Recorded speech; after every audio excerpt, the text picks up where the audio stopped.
2부 뭐 이렇게 돼요. 그럼 8부면 그 정상적으로 일을 못하는 사람 8부를 하거든요. 한국말로 바보 할 때 이제 8부를 하는데 그 항공에 70년대 이제 저희 동네 같은 거 이혼 50전 했어요. 70년대. 근데 주변에 중국어 마을은 뭐 10전, 5전 했거든요. 그러니까 한 2배, 4배. 2배가 아니죠. 10배, 20배. 그리고 그 당시는 이제 한족들이 조선족한테 시집 오는 거는 아주 영광으로 됐거든요. 그래서 조선족들도 한족하고 원래 어릴 때도 우리는 이제 다른 민족하고 결혼하면 안 된다고 교육을 받았기 때문에 진짜 부자 아니면 결혼을 안 했어요. 예. 그 점, 근데 그게 보면 경제라는 바탕하고 교육이라는 이 두 가지가 다 돼 있었어요. 그러다 보니까 이제 뭐 이렇게 마을들이 물론 이제 개혁 개방 뒤에는 이게 막 다 바뀌었죠. 근데 그 전에는 그런 구도였어요. 그래서 제가 전문에 그 기사 보면서 저희 그 동네도 여기에 지금 노인들 나동 다 들어와 있어요. 체육계도 하고. 근데 이제 제 어릴 때 초등학교 같이 다니는 동창들이 있을 거 아니에요. 물론 얘기가 다 맞벌이해요. 근데 그 친구들하고 얘기 나눠보면 시골에 가고 싶어 해요. 그럼 내가 너네 동네에 만들라고. 이게 벌써 10년 전 일이에요. 그러면 여기다가 우리 그 마을 이름이 서광이거든요. 그 서광마을 한번 만들어 봐. 땅 사고. 근데 제가 근데 제가 법을 모르니까 최근에 와서 제가 좀 보니까 여기는 무슨 5가구 이상이면 무슨 정책적으로 뭐가 많이 있더라고, 한국은. 제도적으로. 그래서 그런 조선족 사회, 동포 사회에다가 이제 한국 정책을 사실 몰라요. 여기 사는 사람들은. 그래서 다 몇몇 사람 통해가 정보를 가지기 때문에 그걸 좀 아는 그런 게 필요하고, 그런 이제 말했던 경제적인 부분하고 교육적인 부분. 그런 거만 되면은 뭐 얼마든지 그런 게 가능하지 않을까. 저는 이제 이번에 제가 기회가 되면 우리 중동포들한테 그 비자 문제 관련해가지고 지금 선생님 말씀, 학생 말씀 그런 것 얼마든지 가능할 수 있다는 거를 우선 교육이라는 것은 이 지방에 예를 들면 대구 그러면 대구 말고 이제 지금 감소 지역이 영천이라는 곳이 있어요. 영천은 구례인 들어가고 있는데 영천도 상당히 그 유수한 도시였거든요. 근데 지금은 이제 자꾸 인구가 감소하고 있어요. 그러면 그러한 도시가 다 거기에는 그 한두 개 고등학교는 다 괜찮다고요. 그러면 거기 교육이 나쁜 게 아니에요. 인구 줄기 때문에 오히려 이주민으로 오는 걸 환영하고 더 잘해줄 수 있는 경우 있고, 그리고 일자리 같은 경우인데 이제 꼭 우리 중동포들은 공장뿐 아니라 각종 서비스업에 다 종사할 수 있는 언어 능력이 있기 때문에 저는 고려인보다 훨씬 더 여건이 좋다. 마음만 먹고 끝난 마음 먹고 우리 고향 사람들, 학생 고향 사람들 뭐 몇 가구만 시작해도 어쩌면 가능할 것 같다. 그러면 뭐 지금 방금 그 문민 원장 만나고 하는데 서울국제하고 이분이 김천이에요. 고향이. 그러니까 김천은 인구 감소 지역이 아닌데 관심 지역이에요.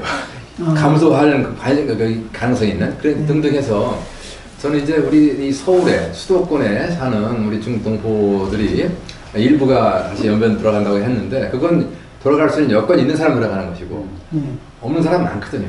제가 안산도 가보면 동포들 정말 어려운 사람이 많거든요. 그래서 심지어 어떤 분에게는 고독사 할 것 같다. 우리 동포들이 지금 고독사 하는 사람이 많아지겠다 이렇게 하는데, 그렇다면 이제 우리 그 젊은 청장년들이 앞으로 어떻게 살아야 한국에서 안정되게 서울에서 수도권에서 이 좁은과 경쟁을 치열한 것도 오히려 좀 좀 약간 여력 있고 그러니까 좀 지방에서 지금 난리예요. 경상북도가 전라북도 가장 열심히 해요. 와서 살아달라. 뭐 그 정도가 보통 아닙니다. 이럴 때 한두 명까지 안 되고요. 한 20명, 10명 이렇게 좀 이상 몇 가구 한번 집단 이주를 해가면서 뭔가 자리를 잡아보고 그러면은 아마 그 큰 이슈가 되면서 그 각 지역의 큰 도시, 그 도에서는 하나의 걸 사례를 만들기 위해서 막 적극적으로 도와줄 겁니다.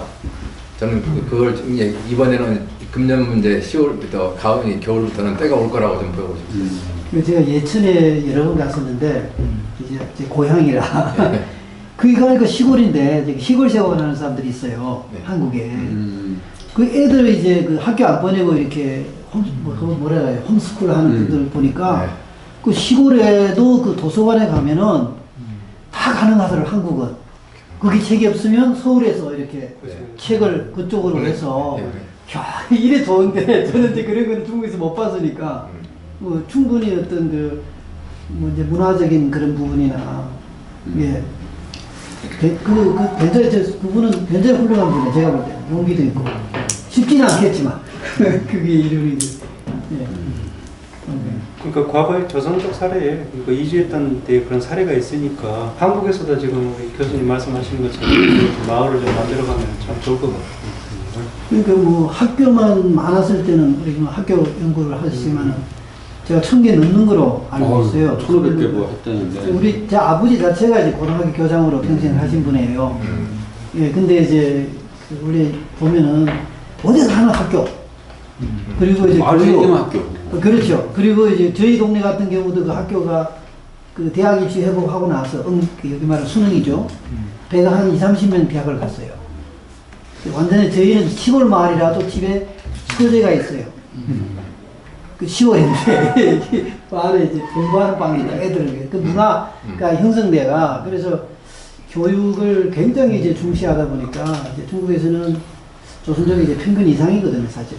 근데 한국은 제도는 사실 저는 굉장히 좋다고 보는 사람인데 느끼는 그 체감은 차별화를 느껴요. 그렇죠. 한국 와서. 중국에서는 그걸 못 느끼거든요. 네.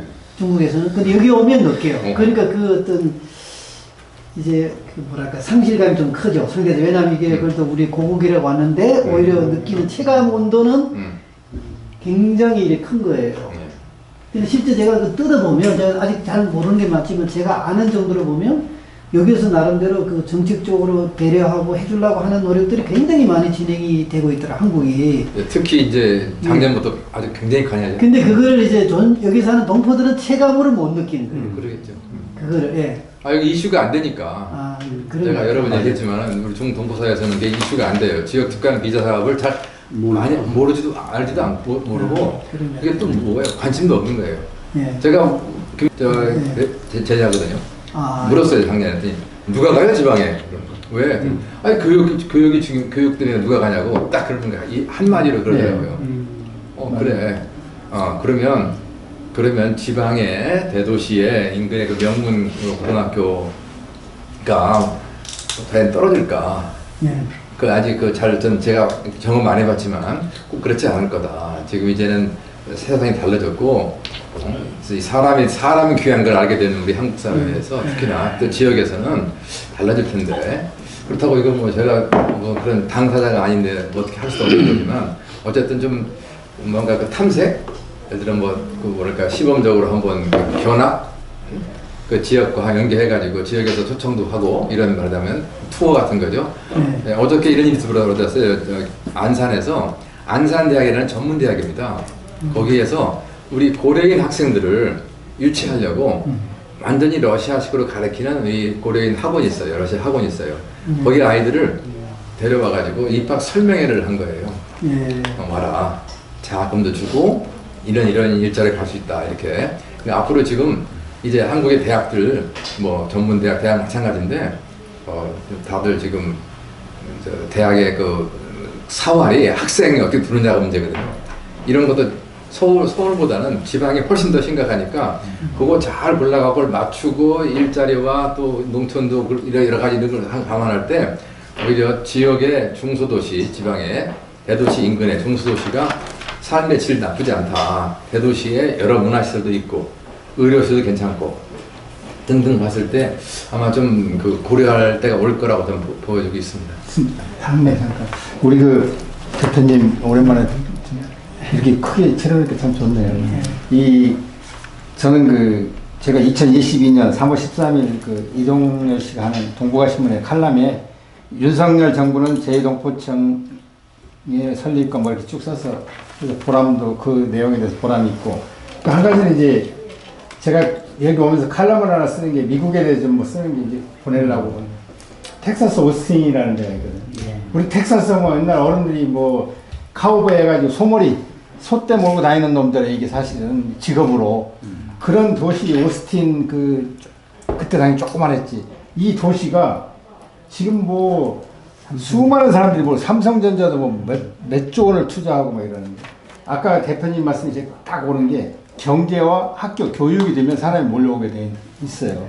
그래서 우리 교수님 말씀대로 지방에 경제와 교육 이렇게 잘하면 되겠다는데 저는 걱정이 제가 최근 연구에 다문화 수용성 이런 걸 보면 학생들은 자기 친구를 100% 수용해요. 네. 근데 이 꼰대들 어른들이 다문화 수용성이 훨씬 떨어져요. 이게 갈수록 수용하는 능력을 더 받아들이는 게 아니라 배타적이다. 우리 한국 사람들이 이런 마당에 교수님 말씀대로 제가 고향이 전라북도인데 정읍에도 다문화가 좀 많은데 거기다가 중국인들이 많이 물려온다 하면 제 생각에 우리 시민들이 떼거지같이 물려들고 못 오게 할 거예요. 바로 그거예요. 이거를 어떻게 하느냐가 문제야. 네. 제가 김제에 있는 사람이 고려인 마을 하고 예. 해가지고 노력을 엄청 기울였거든요. 예.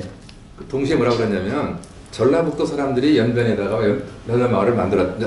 예, 정읍 마을도 있습니다. 그러니까 제가 김제를 좋아했던 것은 군산, 익산, 전주 이 세 도시에 가깝기 때문에 그런 거예요. 여러 가지 여건이 또 거기가 지평선 산단이라는 그 단지가 있어요. 정읍이 더 크긴 크지만 김제보다는. 그런데 중동포 얘기를 하니까 다 그렇다니까요. 하지만 중국 동포에 대한 그 인식이 너무너무 나쁜 거예요. 이미지가. 차라리 한족이나 이럴 정도로 나오길래 야 여기 니네 좀 전라도 마을이 연변에도 많이 있고 귀향면도 봐야 될 텐데 이거 바로 이 성인들에 대한 이 어른들에 대한 이 인식 개선이 중요하구나 하는 걸 많이 느꼈습니다. 좀 거의 뭐 그것부터 이미지 개선부터. 우리 광주의 고려인 마을은 잘 되는 편이죠.